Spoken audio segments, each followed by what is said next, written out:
জীবনে বহুত রেস্টুরেন্টে তো ফাস্টফুড খাবার খাইছেন আহ্বান আজকে আপনারা নতুন একটা রেস্টুরেন্টের সাথে পরিচয় করাই দিই দাঁড়ান একটু খায়াল লই বিসমিল্লাহ।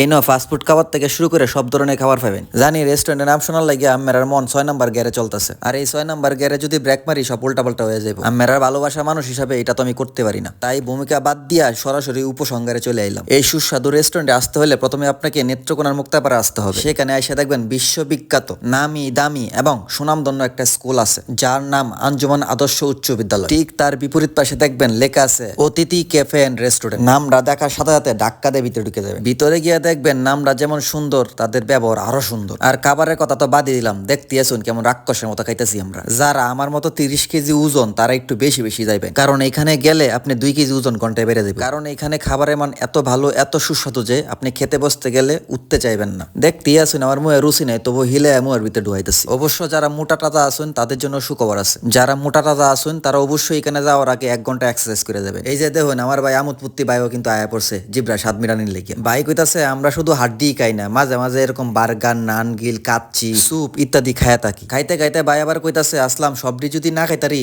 তাহলে কিছু খাবার বাসাত লয়ে যান গানে। যে স্বাদ হইছে অর্ধেক রাতে ঘুমতে উঠতে আবার খাইম। দেখতে আসুন ভাই কতটা স্বাদ করে খাইতাছে। হেন্দা আবার তুইন ভাই কইতাছে অসুবিধা না ভাই, আপনার যা লাগে নিয়ে যান, পর্যাপ্ত স্টক আছে। আর থাক তুই না বা কেরে বিশ্ববিখ্যাত বাবুসে দিয়ে রান্না করছে, স্টক না থাকলে হইব। ভাইয়ের কারণে স্টাইল দিকে আমার আবার কিতা লাগিয়েছে। বাইরে কইছে ভাই একটু কম খাইনি, এবার আমার লাগে একটু রাহ হইন, আমি একটু খাইতে চাই ভাই। আমার কথা হইন না, ভাই কইতাছে আসলাম পাগল হই না, পর্যাপ্ত পরিমাণ আছে, একটু শান্তিতে খাইতে দাও, খাওয়ার মধ্যে মুখ মাইরো না। ভাইয়ের কথা হইনা মনে মনে ভাবতেছে আরেকবার যখন অতিথি ক্যাফে এন্ড রেস্টুরেন্টে আয়াম তখন বাইরের সাথে আনতাম। ইন্দা এই ভাইয়ের খাওয়ান দিয়ে কেমন হইতেছে, সুস্বাদু খাবার মনে হয় এইভাবে খাওয়ান লাগে। আর এই ভাই তো পুরো আর্ট করে খাইতেছে, মনে হইতেছে খাবারও একটা আর্ট। সে যায় আছে আজকে আর বাসাত যেতাম, কারণ বাসাত গিয়ে দেখবাম বউ আমার লাগিয়া বাসি আলু ভর্তা আর ডাল রান্না করে তৈরি রাখছে। তার চেয়ে এনুই বালা কত সুন্দর করে সাপ রান্না করে রাখছে। ইস খাইতেছি যে যা বা লাগতেছে, মনটা কইতাছে যে আজকে আর এনতে যাইতামই না। দেন ভাই দেন, একটু বেশি করে দেন, সুযোগ সবসময় আসেন। খায়া আমের লাগে বেশি করে দোয়া করব না। বেটা কইতাছে দোয়ার কথা বললে তো ভাই তুমি বেশি খাইলতেছো, আর খাইতাম না কেরে মেয়ে, এত সুন্দর করে কেউ রান্না করে? হাবু ভাইয়ের মতো বাবুসি রান্নার আটটা একটু দেখে যাও। বাসা যদি এত সুন্দর করে রান্না করতারি তাহলে বকাবাজি একটু কম খাইম, আদর ভালোবাসা একটু বেশি পাইলে পাইতেও পারি। ইন্দা আবার ভাই একটু বেশি খাইলতেছে, তাই বাইরে কইলাম আমার স্বাস্থ্যটা ভালো আছে, বেশি খাইলে ফুটটা যাবে। দেখুন না আমার স্বাস্থ্যটা সিক্কনালির মতো, তাই আমার একটু বেশি করে খাইতে দিন। হিন্দা ভাই আবার কইতাছে আমরা রেস্টুরেন্টটা খুলছি তোমার মতো সিক্কনালিদের জন্য, তাই যত খুশি খাইতে তাও। ভাইয়ের কথাটা হইন না একবার মনটা খারাপ হইলো, অন্যদিকে আবার মনটা ভালো হয়ে গেছে। আর ভালো